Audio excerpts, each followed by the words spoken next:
Hey y'all, welcome to today's episode on the Playmaker podcast. Today I've got Emmanuel's executive pastor, Bradley Thomas, on here with me, and he is going to share some of his story, and we're going to roll from there. So, Bradley, thank you so much for being on here today. Hey, thanks for having me. It's great to see you. You too. So Bradley's daughter Bailey is one of my best friends, and that has been such a sweet and quick friendship. Like from not knowing each other really towards the beginning of the summer to now, we're inseparable all the time. Our dads will like see each other and they're like, "Oh yeah, I saw your daughter this week. Oh, I saw your daughter this week," because we're always going back and forth, always together. So yeah, I love your family, and I'm so thankful that y'all are in our lives. Well, it's been cool. I mean, actually, absolutely. I mean, I remember when we first started at Emmanuel. I think it was right before COVID. And so your parents, I think y'all had just started coming to church here, Mm-hmm. and the connection obviously is the Tennessee connection. Yes. And so your dad being from Memphis and your mom going to UT for grad school, and so they came up to us after either my first or second Sunday here and introduced themselves. And I think you were still in college or something. You were gone. I forget what it was, but I always remember telling. It was just really cool to get to know them and get to meet them, and then they obviously get to know you guys. And yes, my daughter absolutely loves you to death. So it's been a real neat friendship for her as well. It has. It's been so cool. Yeah, I remember Dad telling me there is a pastor that is from Tennessee. Y'all, like, go Vols. He was so excited. Love that. I Big keep old I keep that connection. quiet around here now, Maggie. I gotta dial that down a little bit. Oh, I know, because you're in the heart of big blue country. I know. Yeah, BBN, I get it. Yeah, yeah. We played cornhole, and we have a cornhole set that is UK, and then UT is the other boards. And Bradley was very quick to grab the orange bean bags because he was not going to use the blue. And Bailey has done the same thing. It's been I so raised me funny. well. Raise them true. Although she's a Texas A&M graduate, so I it's know. like Hey, now if but there we're was still in been the SEC, so we're okay. that's true. That's true. If there had been an A&M board, she would have trust me, she would have grabbed the Aggie bags. Oh, So absolutely. but our son Brody, he's a Tennessee guy all the way through and through. So he would have been Mm-hmm. like me. Yeah, I love it. We love our Knoxville people. So, tell us Yeah. a little bit about your family and kind of your history from really your story, how you got here to Lexington, because you started in Knoxville. Yeah. Well, first of all, as you know, our daughter Bailey's almost 23. She's a graduate of Texas A&M, and I'll explain how we got that Texas connection in a little bit. She's called to full-time ministry and will be hopefully starting that up here soon with her missions organization that she's working with. And then our son Brody is 21. He's a junior getting ready to go into senior year, excuse me, at Texas A&M. And he also feels called to ministry. So I think ideally he would love to plant a church and have a coffee shop attached to the church. Love that. And so that would be his dream. So he's our adventure kid. But Lainey and I have been married. Lainey's my wife. We've been married for 25 years this past March. And I am from Knoxville, Tennessee. My dad is a pastor. He's 72, about to retire. And so, but he has been pastoring obviously since before I was born. So I grew up in the church, was raised in the church. I'm an only child, so I'm a pastor's kid and an only child. It's a really deadly combination there, but it worked out okay. And so growing up, like I said, raised in church. My dad, when I was going into my seventh grade year, took a church in Richmond, Virginia. And so we moved to Richmond, Virginia, and lived there well until I graduated high school. So I attended middle school and high school in Richmond, Virginia. When I was there, got into the basketball and really loving to play basketball, and had a pretty good high school career, and was being recruited, but not anything major schools, but like Division III, Division II schools, and so I had this dream that I wanted to go play college basketball, and so really worked hard at it. I loved it as a passion. And then my senior year of high school, I remember going to like a student revival / rally. And I'll never forget it. In that moment, I felt the Lord press upon my heart to go into full-time ministry as a pastor. Now, a lot of times when you hear people say they didn't go right into ministry, it's because, hey, they had a bad experience with their dad or their parent that was involved. That wasn't me. I didn't have that. It wasn't like I didn't want to be my dad or anything like that. It was just honestly, I had a desire to go play college ball, and I was being recruited. And so in my brain, I was like, well, I don't want to go to some Bible college. I got a dream. I want to go do this. And so I just kind of suppressed that calling. I really did. And so kind of kept it to myself, went and played ball at Maryville College down outside Knoxville, and had a great college experience. I really enjoyed it. But then I was getting to the end of college and didn't quite know what I wanted to do, although in my heart I knew what God had called me to do. But I think I allowed the enemy to convince myself I had missed my chance, which is kind of crazy when you look back on it. I'm 21, 22. It's ridiculous. But I allowed the enemy to convince me that, well, you just missed it. You got to make the best of it. Yeah. And so I love basketball, and I'm trying to give you the Cliff Notes version, but I got into coaching, and I really wanted to coach. And so in order to do that, you had to get your teaching license, and I love to teach. And so I went back to my alma mater high school in Richmond to teach high school history and government. And I was the boys basketball coach. I also coached girls JV basketball while I was there. And that's where I met Lainey. And Lainey was there teaching middle school English, and she was the cheer coach and by way of Liberty University. So she's from Memphis, went to Liberty University, graduated, and then the school, my alma mater in Richmond, which is not too far from Liberty, kind of recruited her and signed her on to be a teacher. So she was there 2 years prior to me coming back. So that's where we met, fell in love, dated, got married, all that good stuff. We were there for 3 years and got pregnant with Bailey and got an opportunity to move back to Knoxville at a bigger school with a bigger role. And so I did that, which was great to be back home, be back near my parents who during that process had moved back to Knoxville as well. Closer to Memphis for Lainey, all that stuff. And I was a high school coach there as well, teacher, all of that. And at that school, because I played baseball in high school, they had me at first coach the girls softball team, high school varsity team, and then I moved over to the boys varsity baseball team. So you know how it is when you're in a school. If you can coach one sport, they're like, oh, hey, we'll throw you anywhere. You can help us with this one. So, and I really enjoyed the coaching aspect of it, and I enjoyed teaching, but I wasn't doing, Maggie, what God had called me to do. And so at the core of who I wasn't happy. I didn't find joy in what I was doing. And so when I was 26 or so, 27, I thought, well, I missed my chance. Again, there's that theme. What can I do? And I thought, well, you know what? I'm just going to try to be as happy as I can. I want to make money. And so I left teaching and coaching and went into corporate world and got a sales job and did that for 5 years. And here's the thing. I did exactly that. I was blessed to have some really great sales managers and who kind of taught me the ropes. And we made some good money. I made the most money I've ever made and bought our first house, and things were going great. We got involved in a tremendous church in West Knoxville. Lainey got on staff part-time. Kids were growing. They were in private school. We were living close to my family. On the outside looking in, you would have thought, man, they got it all together. But on the inside, I don't know if I guess depressed would be a good word. I knew I wasn't doing what God had wired me to do. I got to a point where every day I hated getting up and going to work. Now, did Lainey know this at the time? Notice what? First of all, did she know that you felt that calling all those years ago? And then did she know that you were... No, she didn't. That's the thing about it is like... So you really kept it to yourself. Oh, I totally did. I didn't tell my parents, nobody, right? I totally kept it to myself.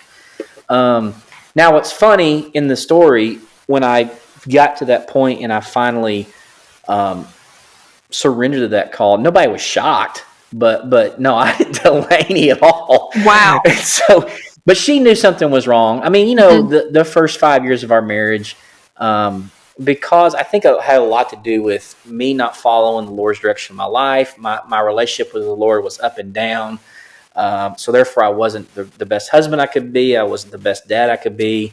And it put strain on our marriage. And while she was growing and really in her faith and what her role was at First Concord, I wasn't. And so But slowly but surely, the Lord, you know, had a plan. And what was great about our church in Knoxville, it was a phenomenal church. And we got involved. And when I first went there, though, I used to tell her, I'm not getting involved. I'm not doing this. I'll go to church. I'm just going to be a sponge. I'm tired of doing this. I just want to be a sponge. I actually use that word. And, but over the course of a year or two, Lainey was smart. She just kept praying and she would give me opportunities. Hey, look, they're looking for this. They're looking for that. And I got involved into the worship ministry. They had a huge pageant production stuff there. And so I got involved in acting and really enjoyed that. And then I started visiting Sunday school classes, and great Sunday school classes and good people, but I just never found a place I fit. And I thought, we had visited several, and Lainey finally looked at me one day and goes, well, why don't you start one?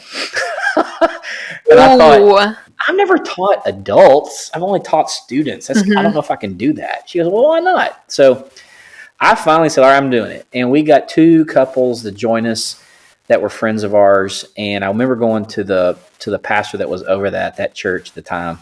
His name was Steve. And I said, hey, I feel like God's calling me to start a young adult Sunday school class. Today we call them groups, connection groups, whatever. And he goes, yeah, sure. I said, here's the thing. I don't want to do it like everybody else. He goes, I don't want you to do it like everybody else. And so we did it. And man, God just blessed. And we went from like 0 to 50 in no time. Wow. And you fast forward 5 years later, when we left to go to seminary, we were, no joke, we were averaging probably 110, 120 every week in the class. That is what happened, crazy. Right?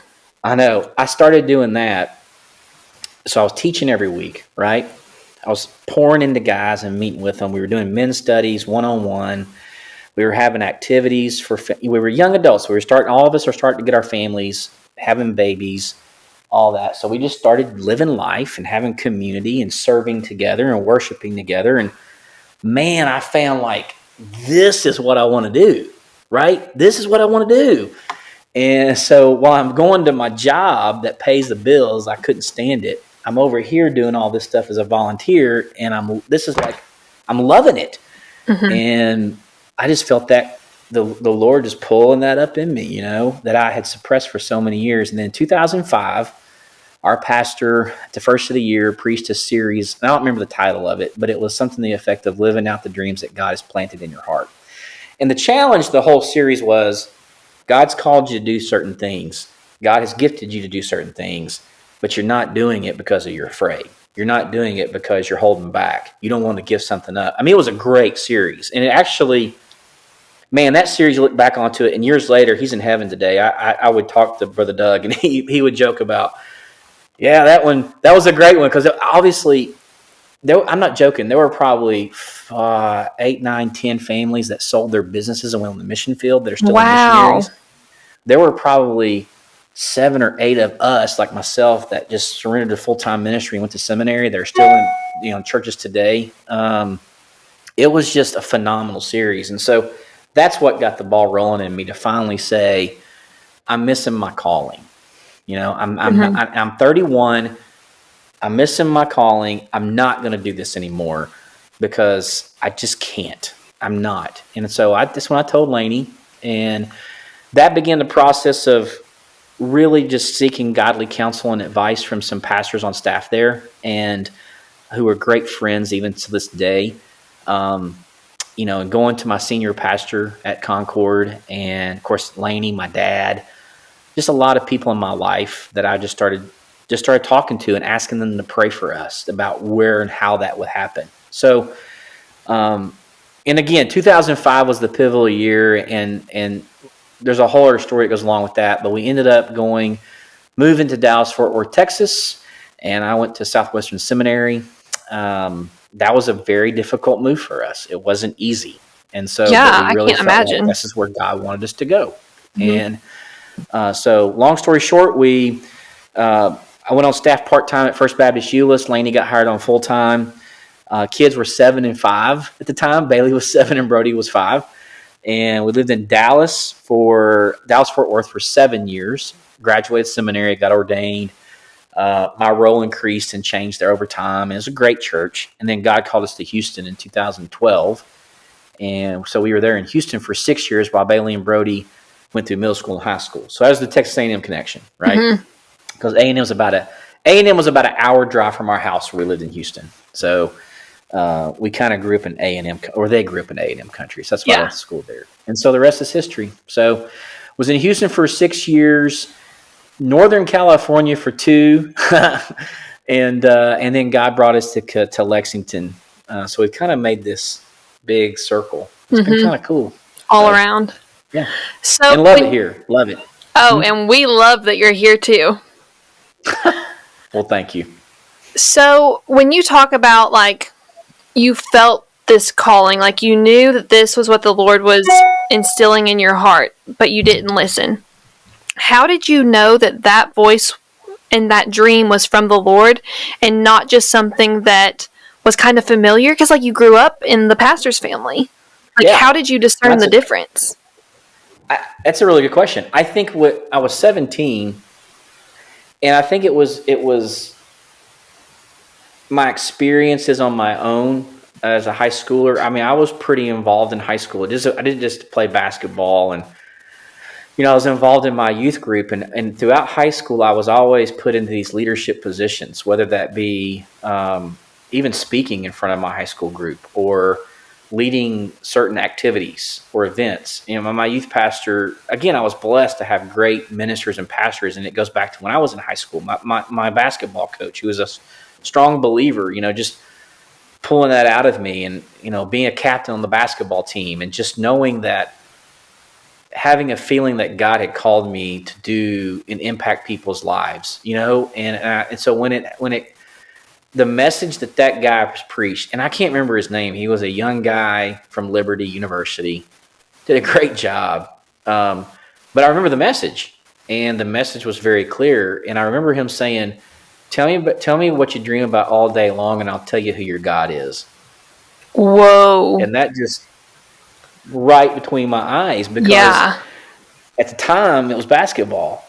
And then, of course, he went into, what is God? God should be the center of your life. God should be the focus of your life. What is God's plan for your life? Because it's the best plan for your life. And if you right now were to stop and say, this is where I believe God has designed me and made me to do. And I think it was just the Holy Spirit just saying, I've wired you to be a pastor. I've wired you to do this. And that's how it all came about. And so I knew, because I went down to the altar and prayed. I remember doing it. And, I'm sure there was somebody that came alongside and prayed with me. I didn't really go into it. And I got up, walked back, and just said, you know what? I can live for the Lord and do these things, but I'm going to go my own path. So, And then I would say this too, even in college, like there were moments all along the way where I knew God had called me to do this, and in His loving grace and in His patience for me, there would be these things that would just happen, little things, small things that would remind me, things that I would enjoy doing, things that would put me in leadership positions, things that would put me in a way that I could impact other people, that I would go like, yeah, probably that's exactly what God's done. He's called me to do this. And I think that's why the enemy worked overtime to try to convince me that I had missed my chance. Yeah. Yeah, that's crazy. How did your family respond when you told them, like, this is what the Lord's telling me, and we're about to move to Texas? Really, how did Lainey respond? Not well. No. Okay. There's a timeline here. Like, so I surrendered to the call to ministry in January of 2005. Okay. And so there was nobody that was shocked by that. And I think my parents, my friends, Lainey, were all ecstatic about it. They were like, this is awesome. Praise the Lord, And for me, and I'm not saying this is the route that everybody needs to go. And I used to say this, but I don't anymore. But for me, I wanted to go to seminary because I felt like I had a great ministry experience growing up in it, being involved in the church, leading a Sunday school class, all these things we talked about. But I didn't have that theological training that I felt like I needed. and I wanted to be fully equipped. And I'm a experiential learner. In other words, I learn better in the classroom. I learn better face to face. And so I knew that an online experience, even though those weren't huge back then, they were still available. I needed to know my professors. I needed to be in the experience and get to know my classmates and all of that. And that's just how I am. And so I knew I wanted to go to seminary. Now, where, that's when it got tricky. And I think that's where, I'll go ahead and dive into that. Basically, the one of the pastors there, and I can say this because he's in another church there now, and he's doing great. But he was on staff there and became a real mentor to us and to our family. He and his wife, and they're still great friends of ours to this day. He had been, I guess, interviewed by a church in Houston, Texas, and fairly large church, and so pretty large church actually. And so part of that was he knew I wanted to go to seminary, and so he was in a position that had he taken that job, he could have hired Lainey to come with them and as his executive assistant. And then they had already talked to me about coming on like in a intern type role at one of their campuses. It's like, great, get a part-time intern job. I can go to seminary. And Yeah. awesome. So we had started kind of thinking about Texas. So I applied at Southwestern because they had an extension campus in Houston. And Southwestern, because everybody asked me, well, why'd you go to Southwestern? Well, number one, it's a great school. But number two, just honestly, if you go to a Baptist church and go to a Baptist seminary, hey, you get half tuition. So, I was kind of preparing. Yeah, I wish there was some great religious answer for that or a wonderful spiritual answer. No. so, oh, wait. Okay. So I applied at Southern in Louisville, and I applied because they had an extension. At the time, they had extension campus outside Knoxville. I don't know if they still do anymore. But then I applied at Southwestern in Dallas for the Houston campus. And through the summer, that worship pastor of ours, his name's Mark, that opportunity fell through, and it just didn't happen. And he was fine. He had great ministry at Concord. He's like, okay, God shut the door. Well, that ball had already started rolling for us. You see what I'm saying? Mm-hmm. And Lainey was gone to a mission trip to Spain, and she came home. And while she was gone, I got the acceptance letter from Southwestern. And Maggie, it's one of those moments, and you'll have these moments your whole life, and I'm sure you've had them before. I'm standing in my kitchen. I don't even remember where the kids were. I'm alone in my kitchen in Knoxville, Tennessee, middle of the day. I'm reading this acceptance letter, and I'm weeping. And I'm telling you why I'm weeping. That I knew this is where I had to go. Mm. And I had never been to Dallas, Texas. I knew what it meant to leave I'm an only child, to leave my parents, their only grandkids, to leave a church family and friendships that were so deep and so rooted. I'm like sitting there in the kitchen going, why? But I knew. And so when Lainey got back from the mission trip, she's jet lagged, and I was driving her to the office that day. And I don't even remember why I was driving her to the office that day. But anyway, she's good at details. But I told her, I said, hey, so I've been praying, and I feel like God wants us to go to Dallas. And she was like, no. Oh. She was like, why would we do that? You could go to Southern. There's an extension campus here in Knoxville. You could blah, blah, blah. And I'm like, I know that makes sense, but I'm just telling you. And that's more comfortable.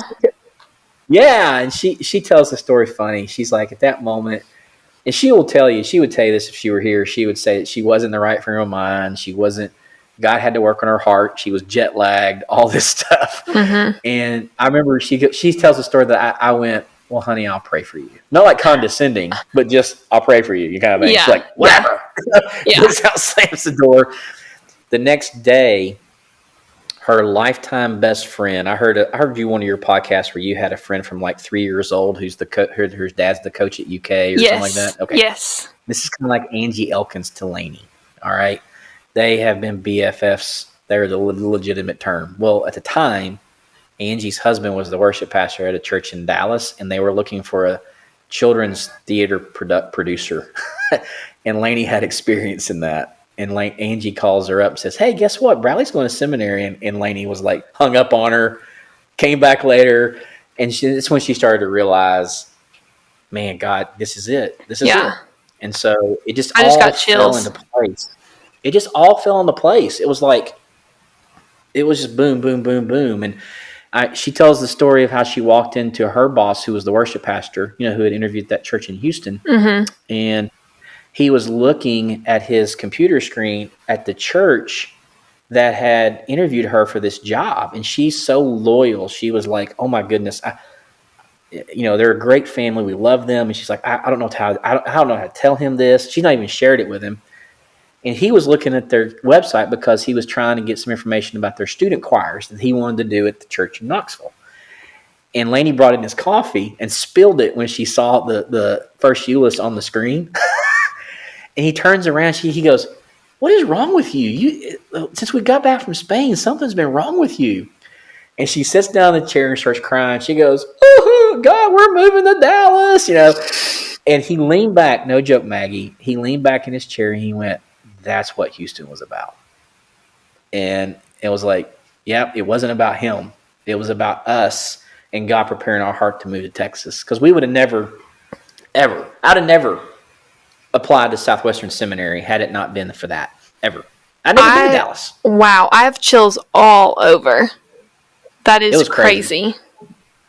So yeah, that's so when I say that my family at first, yeah, they didn't like it. I mean, I remember going, we took we took my parents to eat at a Chinese restaurant in Knoxville and told them. And, my dad, I never forget my dad saying this. My dad said, son, if I put my pastor hat on, I'm going to tell you that I love this and you better go do it. You better go do what God's calling you to do. And he goes, but put my dad hat on, I'm sad. And I said, well, that's a good way of understanding it. And so I think that they both are proud, excited, just like, a parent would be, but at the same time, sad that we were leaving. So, but at the end of the day, everybody was super supportive. Going to miss this, but they totally understood and they could see it. They could see God moving in it. Yeah. So that's so cool. Just to see how his hand was behind the scenes and all of that. And I think it's so easy for fear to like paralyze us. And it has in my life when I'm like, I so badly want to walk in the will of the Lord, but I'm like, oh, is this his voice? Is this his voice? Is that door opened by him, or is that door opened by the enemy? Because there's a big difference there, and you have to know the shepherd's voice to be able to discern that. But understanding that God is so big that even if we do make the wrong decision and step the wrong way, as long as we're stepping, he's big enough to redirect us, which is exactly what he did for you. How has that obedience, how have you seen fruit since you finally were like, okay, I'm done with the way of Bradley Thomas and I'm here and I'm here, use me, Lord. How have you seen fruit since?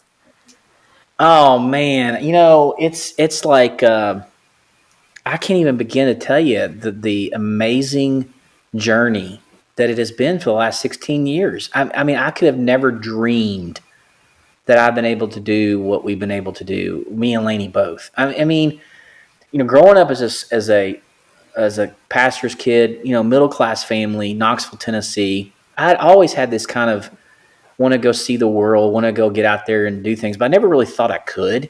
And being in ministry, I've lived now in, good grief, I've lived in major cities. I lived on the West Coast, and I've met some amazing people over the years. I've been blessed to go on tons of mission trips to parts of the world that the experience is unbelievable. And God's just been so amazing in how it's the people, it's the relationships over the years, the memories of leading people to Christ and being a part of that, or baptizing someone, or discipling guys, or Lainey and I doing premarital counseling for young couples who are now with their second and third kid. And, it's just all of that. And, there was an experience that we went through in 2018 that was probably the most difficult experience of my entire life and Lainey's. And I can't tell you how literally hundreds and hundreds of people just rallied around us, and just the blessing of what we've been able to experience. The people that we've met, the pastors that I've been able to work for and work with, and Mhm. staff, and yeah, it's just phenomenal. I mean, I wouldn't trade it for anything in the world. And the thing is, to be where we are today, we would not have been here had it not been through the hard years of going in 2005. And I always tell people that, like, it wasn't like we got in the truck and moved to Dallas and everything was just rosy. You know, hey, we're following God. Great. We're being Yeah. faithful. Yes. But it wasn't like all of a sudden things got all better. I mean, the Right. first 2 or 3 years was hard Yeah. and a strain. And there were times in the first 6 months where we tried to go home, back home, and forget it. Wow. And God just slammed the door. Like, there was one time it was like I almost broke my nose. I mean, boom, metaphorically there. It was just like, no, this is where He's got you on this path, and just be faithful and trust Him. And Yeah. so, but I look back on that, I wouldn't have changed it for the world. I Mhm. wouldn't change anything, because every experience that He's brought us through has taught us something, and we've grown from it. And I would say the biggest fruit, and I might get emotional here, it's my two kids. And, I don't know. I mean, God's God. He could have done whatever He needed to do. But I think, looking at where they are now in their life and how they love the Lord and they're serving the Lord and how they're using their talents, I think every step along the way, from the time that we moved to Texas, God was moving in our life and molding us, Laney and myself, but He was really using those 7 years in Dallas and 6 years in Houston, and now in College Station, to prepare them. Mhm. And it's so then it becomes bigger than you. It becomes even more a generational thing, Yeah. you know? So, yeah, I would say that's the biggest fruit. And that's a big one. That is so special. Thanks for sharing that. Because that is, I Yeah. mean, I know Great both your question. kids and they're both phenomenal. And after, Brody was here a couple weekends ago, and after that weekend, I was at a coffee shop with Bailey, like those coffee shops, we just are always there. And I was like, the way that you two speak to each other, the way you speak to your parents, the way you communicate with us as your friends, and just like also brothers and sisters in Christ, like it says a lot about how you and Lainey raised them, and just the character traits and the leadership traits that are so strong and bold in them that like they stand out. There's a difference in the Thomas family. And so good job. I'll say good Well, job. well, thank you. No, thank you. And I think it's probably why we connect well with your family, because you guys are a lot like them. I mean, I'm being Mm-hmm. serious. So, uh, I don't pass out fluff unless it's serious. So, but no, just getting to know your mom and dad and getting to know you and your sisters. It makes sense why you guys have really clicked as far as my kids and your kids. And so you guys are a lot like that. So you kind of get it. You know what I'm talking about. Mm-hmm. So, Yeah, no, mom, I appreciate that. Mom and dad, those are two. Those people did something right because, yeah, yes, they're amazing. So thank you. So obedience and surrender is such a huge theme in your story. yeah. Today, what does that practically look like for you on a daily basis? And how would you Well, every encourage day. others to make that, like, because that's like obedience and surrender, those are like muscles that you've got to really, use and let be practiced to, like move forward and actually walk in them well. So, what would you say to young people as well to how do you do that well every day? That was a Well, big it is an question. everyday. No, it's okay. It's a great question. I totally get where you're coming from. It is an everyday journey. Okay. It is an everyday journey for me. And it's just like Paul says, every day I get up and I die to myself and I live for Christ, and that's how you truly live, is to allow the Holy Spirit to flow through you. It's His fruits of the Spirit, not mine. And so, because if it was up to Bradley, I don't flow things like patience and kindness and gentleness. I'm competitive. I You don't, ate. I can, yeah, I'm an Enneagram 8. I can be argumentative, and especially if I feel like I'm right. And I've watched how God chiseled that away from me. The thing that I had built up in my 20s, he had to chisel away, and that's not fun. Mm-mm. It's painful at times, but yet it's just so worth it because you're following, the Father, and you're allowing him to mold you into what he's made you to be, and there's nothing greater than that. And honestly, every day, to kind of give you some framework, I like the way you asked that question. You said, how can you help young people? This is what I would tell you to do. Number one, I'm a sports guy, right? And so are you. So I'll use the basketball analogy because I know basketball is big in your family. Oh yeah. No matter how much you improve your game, you got to do the basics. You got to do the fundamentals every day. The best players do it every day. Mm-hmm. Dribbling fundamentals, dribbling skills.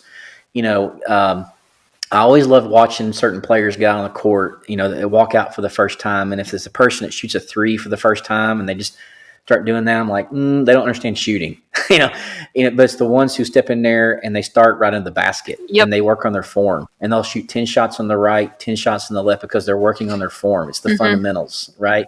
It's defensive slide, it's footwork. It's all these things that you work on every day that you build on to be a better player. Man, our walk with Christ is the same. If you're not doing the fundamentals, if you're not waking up every day and committing your day to the Lord, and I'm talking about every hour, not just a day, but like in every situation, choosing to live by faith, choosing to live as though the Bible is true in my life. And if it were true, how do I live my life and how it would change my life? It's a choice in every situation. Then the more you do that, the better of a foundation and strength that you have. And then you do grow, and you grow, or as you grow, you begin seeing the Lord work through you, and then you begin doing things that are against your flesh. That's not your nature, right? I have the ability to be patient. I have the ability to be kind. I have the ability to have self-control, not because of me, but because of the Holy Spirit within me, right? Yeah. But I also know at the same time, I can easily slip back the other way, and that the enemy is trying to do that to me. But I have the tools necessary that the Lord has given me to overcome that through His strength and through His power, not mine. And so, that's the basics. It's spending time daily with the Lord. It's reading His Word to know Him, right? To know who He is. Mm-hmm. It's surrounding yourself with biblical community that love the Lord and love you and walk with you through thick and thin. That's why it's so important to be involved in a Bible believing church. It has nothing to do with numbers. It has everything to do with, man, this is the life God's designed. You have community, have those friendships around you. It's like being mentored and discipled is so important. That I, in 2006, I knew I needed to be mentored. I had never been mentored. And I didn't want somebody like my dad, and my dad understood that. He encouraged me. You need to get somebody that's not your dad. Right. And I prayed and came across a gentleman who had been in ministry for 25 years. And at the time, he was working for Crew. They didn't call it Crew then. But his name was Ron Proctor. And I went to lunch with him one day and was like, hey, can you mentor me? And this is what he was doing for Crew. And he said, I'll do it. And that began a 3-year journey and a 3-year relationship that changed my whole viewpoint of life and faith and living that out. But it's all those things, Maggie, that you do every day, the fundamentals, the blocking and tackling that are so important. It's not rocket science, Mm-hmm. you know. But if you let a day turn into a week, turn into a month that you're not doing it, then you're opening yourself up more to the enemy, which will feed your flesh. Yeah. Yeah. And to be able to discern and know, like when you have a dream in your heart and it is from the Lord and not from like your flesh, in order to be able to Yep, discern that voice, you have to be intentional with wanting to hear it. That's so good. absolutely. That's so Yeah. good. And knowing when he closes the door too. Like you said that earlier, knowing what doors. I tell Bailey and Brody all the time because they're in that season just like you of life where, you don't have to have it all figured out right now. Mm-hmm. Just take the next right step, Yeah. That's right? good. And just take the next right step that God's calling you to take, because the journey you're on is preparing you for what He has for you. And so, Mm-hmm. and you're going to know it. You're going to know when He closes the door. You're going to know when He opens it. It'll make it obvious to you. And then there's even confirmation after the fact. And that's what I love about the Lord. Like when Yeah. we moved to Dallas, even though it was hard, there was confirmation. And we could talk on for a long, forever, but there was just over and over again, it was a reminder, oh, this is exactly where we're supposed to be. Yeah. Yeah. So, yeah. Even moving from California to here, getting here and even after the fact, starting 2 weeks before COVID, are you kidding me? It's crazy. Yeah. But then confirmation over and over again, this is where God has us. Mm-hmm. Long answer. Sorry. No, I love it. It's so good. Now, if you could go back and talk to Bradley at 17 years old when you first had that nudge from the Lord that you knew that was your calling, or maybe even like when you're like in the midst of your basketball career, but you still knew deep down, this isn't what I'm supposed to be doing, what would you say to him? Oh, wow. I would tell him that you're crazy if you think you can't go to college and play basketball and get a degree in Bible. Mm, I mean, that's kind yeah. of crazy. I think it was just my experience. I felt like, I don't know, it's just nuts. It's just, if I had known then what I know now, I probably would have still gone to college somewhere and played ball, and then right out of college gone into seminary, Mm-hmm. and jumped into it. Yeah, that's a great question. I think for me though, Maggie, I look back on it and then I think about that and I go, but through it all, God was so good because I met Laney. I don't know if I'd have met Laney if I had done Yeah. that. If I had met Laney, I wouldn't have Bailey and Brody. I mean, God's sovereign. He would have worked all my life out. But I think for me, it's more of, I would tell him just to be faithful to the Mm-hmm. Lord and to just be obedient and just, give him your whole life and just follow him. I think that would be the main thing. Because I think there were times even after I know there were times even after we got married. I mean, I was 22 when we got married. Um, that I just tried to fix things on my own, and all I would ever do was just mess it up. So finally, when I just surrendered to the Lord, it always worked out because He was in control. So I would tell my Mm-hmm. younger self to do that. I would say, in your 20s, don't be so stupid. You know, don't be so stubborn. Stubborn and stupid. That was probably Uh-huh. me in my 20s. There you go. Yeah. Yeah. I think that's a lot of us, present tense currently. So I relate to that totally. I would also tell you this too. And this was me, because I'm talking about me. So you asked the question, what would I tell myself? This is what I would tell myself. I would say, you don't know it all, even though you think you do. Ooh. Because, yeah, my goodness, that was a thing too. I haven't mentioned that. I talked about some other things. I was competitive. I still am, but I'm a competitive person by nature. But I am super prideful, and I was very, very prideful in my, because I think being an athlete and kind of being in that world to it's kind of fueled, so to Mm-hmm. speak. You know what I mean? And so when I got out of college and in my 20s, I was very prideful. And Yeah. I think you've even probably heard me preach it here. When I was in that Mm-hmm. U-Haul going across Arkansas, Right. Brody's asleep. I started crying and I was like, God, take that away from me. Mm-hmm. And boy, did he. And that's one of those But it's things still that there. chiseled and didn't feel great. Woo. Nope. Yeah. And the thing is, I know that, I mean, that's my flesh and I know it's still down. I know it's there. Mm-hmm. But yet I don't want to be that guy, Yeah. you know? Yeah. For sure. So, last question. This is the Playmaker podcast. So, how are you being a playmaker in your current season of life? By the way, I like the name of it too. I meant to tell you Thanks. that. Yeah. How am I being playmaker in the current season of my life? I wake up every day and I realize that it is my mercies are new every morning, and I wake up with an opportunity to make an impact for the kingdom, and I go at it, and whatever that requires me to do, that's what I need to do. And so, um, it's not about me. It's about putting the Lord first in my life and utilizing the skill sets and talents He's given me and not wasting them. So Mm, work hard. Don't be lazy. Um, my relationship with Him is number one. My relationship with Laney is number two. My relationship with my kids are number three, and then my ministry's fourth. And that's the way I've always lived, and I've always gotten after it. And I'm still learning. It's like I've been doing this for 16 years. Like I said, learned a ton. I'm way better at it than I was 16 years ago, mm-hmm. but I'm also learning a lot too. So that's how I go about every day. waking up to be a playmaker right there. I love it, and I think you are one, and that's why I wanted to have you on here in the first place. Because you've been an active one and have impacted my life for sure, and you've impacted my family's, and we thank the world of you.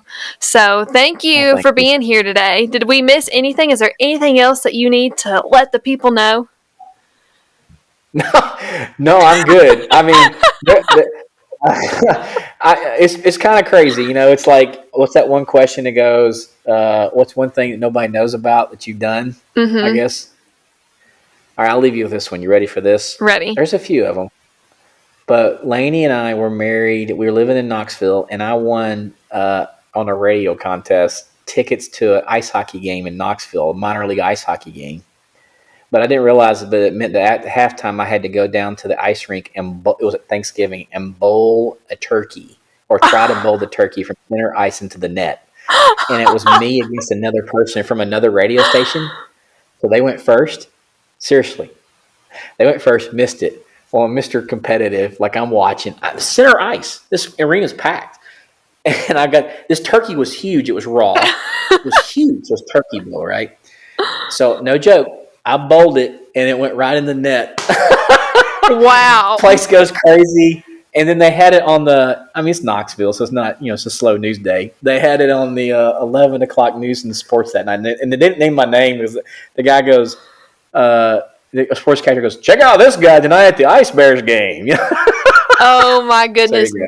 Bradley My Thomas, 15 hidden second talent. my 15 seconds of fame. There you go. That's hilarious. The famous turkey bowler. I love it. You know, I've told that story, and everybody always asks me, "Did they let you keep the turkey?" No, They don't? no, What are they going to do no. with it? I know. They didn't give me the turkey. They gave me like a $50 gift card, you know, which is cool. But Yeah. I'm like, and that turkey was huge, man. It was like it was Thanksgiving week, you know, all that. So Man, hidden yeah, talents, new things to learn thank you, about you every day. I love it. I love it. thank you. Well, thank you so much for being on here today. I love this. I cannot wait for everyone to hear this. This was so good. So, y'all, you know what we always say, the goal is not to be perfect, but it is to be better. So go and do something today. Take something that Bradley said today and use that to help get yourself 1% better. I'll see you next time.